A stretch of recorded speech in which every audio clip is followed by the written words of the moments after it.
Bravo les éléphants, félicitations encore une fois de plus au coach MS Faye qui a montré une force de caractère incroyable.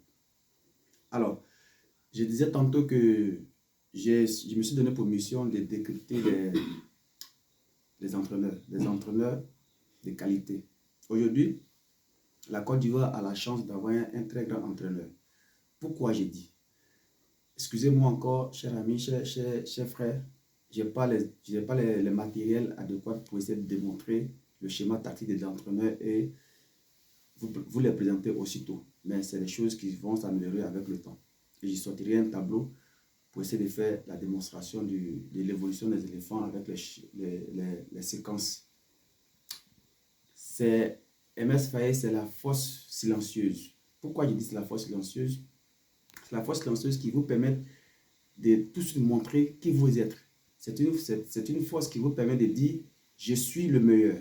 Ce n'est pas de l'arrogance, mais c'est du talent. C'est la reconnaissance du talent en soi-même. Donc, on sait tous comment est-ce qu'il est venu à la tête de cette équipe de Côte d'Ivoire. Il est arrivé à la tête de cette équipe de Côte d'Ivoire après une très large défaite face à une toute petite équipe qui est la Guinée équatoriale. Il revient, il doit ressouder l'équipe, il doit reconstruire l'équipe qui avait carrément le moral à terre. Quand il est arrivé, j'ai suivi encore la première séance d'entraînement de cet entraîneur. Il y avait un des mots qui m'a impressionné, c'est réapprendre à marquer. Il a dit aux joueurs, nous allons réapprendre à marquer. C'est un mot fort, c'est un mot de motivation. Ça veut dire quoi? Réapprendre à marquer, ça veut dire réapprendre, ça veut dire redonner du sourire, retrouver la joie. Il faut réapprendre à marquer. C'est un mot fort. Donc, cette force silencieuse qu'il y a en vous, vous permet tout de suite de construire un groupe. Et quand il a commencé à construire son groupe, il a mis cette force silencieuse comme une pierre, comme le noyau de sa fondation. Alors, on va remarquer que il prend l'équipe, il encaisse, il ne panique pas. Il ne panique pas. Il amène à ses joueurs à jouer, à les faire comprendre que ça va arriver, le but va arriver à tout moment. Il ne panique pas, il amène une certaine sérénité au sein de cette équipe. Ça peut s'expliquer par la construction d'une défense. Ça peut s'expliquer par la construction d'une force mentale qui transmet aux joueurs, lui-même qui reconnaît en lui qu'il y a une valeur en soi. Donc ça, il la transmet tout de suite. Donc, on va comprendre que contre le Sénégal, on a encaissé, on a gagné. Contre le Mali, on a encaissé, on a gagné.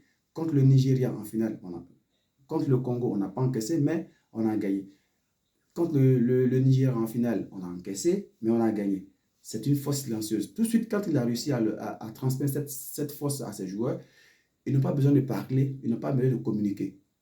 Tout de suite, ils savent qu'ils sont supérieurs et que le but peut venir à tout moment et qu'à n'importe quel moment, ils vont gagner le match. Donc, ils se sont calmés et ils jouent. Ils jouent parce que c'est eux qui savent à quel moment le but va venir. Ils savent à quel moment ils vont gagner. Ils savent à quel moment ils vont accélérer. Ils savent à quel moment ils vont calmer le jeu. À quel moment du match ils vont aller chercher cette victoire-là. C'est cette force silencieuse-là qui vous permet de vous surpasser. C'est un talent. Ce n'est pas de l'arrogance, mais c'est un talent. Et ce talent-là, cet entraîneur, il l'a. À ma prochaine vidéo, je vais faire les démonstrations de ces schémas tactiques, de l'animation de ces schémas tactiques. C'est vrai, il évolue en 4-3-3. Il évolue en 4-3-3, c'est connu de tous. Mais comment est-ce que ce schéma de 4-3-3 est animé? La prochaine fois, je sortirai une vidéo avec des séquences et je vais vous expliquer.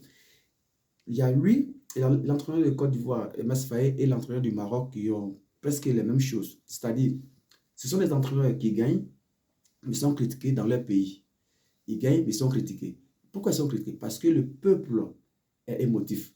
Ils ne cherchent pas à comprendre, ils ne prennent pas du recul pour comprendre que cet entraîneur il est venu à la tête de notre équipe, à quel moment, et où est-ce qu'on était, et où est-ce que nous sommes aujourd'hui. Pour moi, c'est un entraîneur à respecter, Wally Regragui et MS Faye. Mais pour aujourd'hui, c'est de MS Faye qu'on parle. Et à chaque fois, je vais essayer de parler de ses schémas tactiques, de son évolution, de son choix d'homme et la structure mise en place pour pouvoir récupérer le ballon très haut et de pouvoir marquer les buts. Donc, chers frères et sœurs, amis sportifs, peuple de Côte d'Ivoire, je vous emmène à suivre cet entraîneur, à le respecter et à le considérer car nous avons un entraîneur de talent. Bonjour et bonne année à tous.